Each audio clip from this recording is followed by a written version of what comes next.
আমার তো মনে হচ্ছে পুরোটাই হচ্ছে গটা মমতা বন্দ্যোপাধ্যায়, কুণাল ঘোষ এবং তার সাথেই অরূপ বিশ্বাস, যার উপর করা যায় না একদম বিশ্বাস, সেই তিনজন মিলে এসব করছে। আর দ্বিতীয় কথা হচ্ছে সব ইস্তফার ললিপপ দিয়ে কিছু হবে না।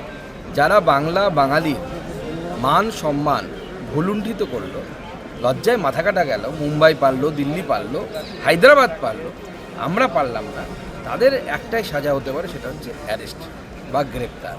আর তার থেকেও বড় কথা, মুখ্যমন্ত্রীর পরিবারের লোকজন কী সব ব্যানার্জি, আকাশ ব্যানার্জি, ছোটো ব্যানার্জি, বড় ব্যানার্জি, সব যে ঘিরে ধরে মেসিকে ছিল, যার জন্য জনগণ দেখতে পায়নি, বাংলার যারা মেসির ফ্যান, ফুটবলের ফ্যান, তারা দেখতে পাননি, তাদের বিরুদ্ধে কে ব্যবস্থাটা নেবে? তারা কোথায় ইস্তফা দেবে? তারা কি ব্যানার্জি পরিবার থেকে ইস্তফা দেবে না কি ইস্তফা দেবে? মুখ্যমন্ত্রী কী ব্যবস্থা নেবেন তাদের? এগুলো সব হচ্ছে লোক দেখানো। যেহেতু মুখ্যমন্ত্রী ছবি তুলতে খুব ভালোবাসেন, আপনারা জানেন, সে চা বাগান হোক বা মেসির পাশে হোক, উনি তো ছবির সুযোগ কোথাও ছাড়েন না।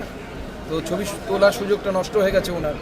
অন্যান্য মুখ্যমন্ত্রীরা ছবি তুলছেন, দিল্লির মুখ্যমন্ত্রীও করমর্দনরত ছবি মেসির সাথে তুলে ফেলেন। মুখ্যমন্ত্রীর হাতে ঘা লেগে গেছে, মানে মুখ্যমন্ত্রী ইগোতে আঘাত লেগে গেছে যে আমি পারলাম না, আমি এত বড় মুখ্যমন্ত্রী। তো সেই জন্য এখন উনি এসব ফিকিরবন্দি করছেন পুরো ঘটনা থেকে চোখ ঘোরানোর জন্য। যদি ডিজিপি দায়ী হয়, তাহলে পুলিশ মন্ত্রী দায়ী নয় কেন বলুন তো?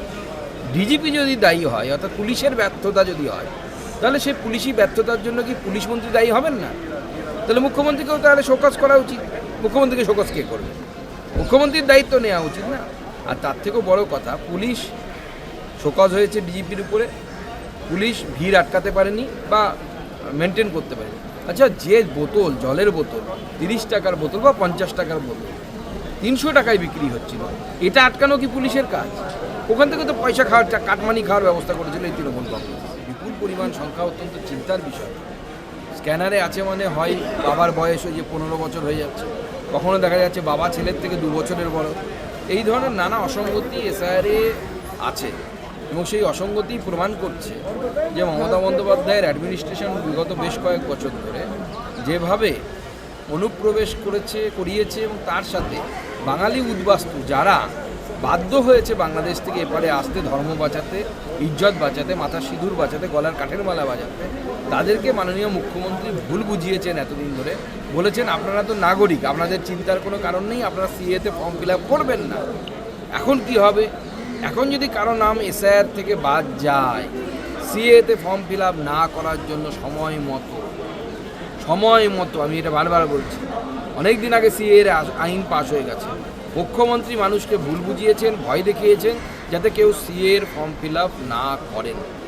আজকে মুখ্যমন্ত্রীর কথায় যারা বিশ্বাস করে সেই সময় সিএর ফর্ম ফিল আপ করেননি, তাদের নাম যদি এসআইআর থেকে বাদ যায়, এর দায়টা কি মুখ্যমন্ত্রী নেবেন?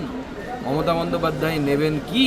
নাকি মমতা বন্দ্যোপাধ্যায় এমন কোনো ব্যবস্থা করবেন যার মাধ্যমে এসআইআরে তাদের নাম উঠে যাবে? দায়িত্ব তো তাকে নিতে হবে, ছাড়া হবে না, দায়িত্ব তাকে নিতে হবে। তিনি সিএতে ফর্ম ফিল আপ করতে মানা করেছেন, এখন তাকে দায়িত্ব নিয়ে বলতে হবে যে হ্যাঁ, আমি নির্বাচন কমিশনের সাথে কথা বলে সবার নাম ঢুকিয়ে দেবো, বাঙালি হিন্দু যারা ওপার থেকে এসেছে তাদের নাম ঢুকিয়ে।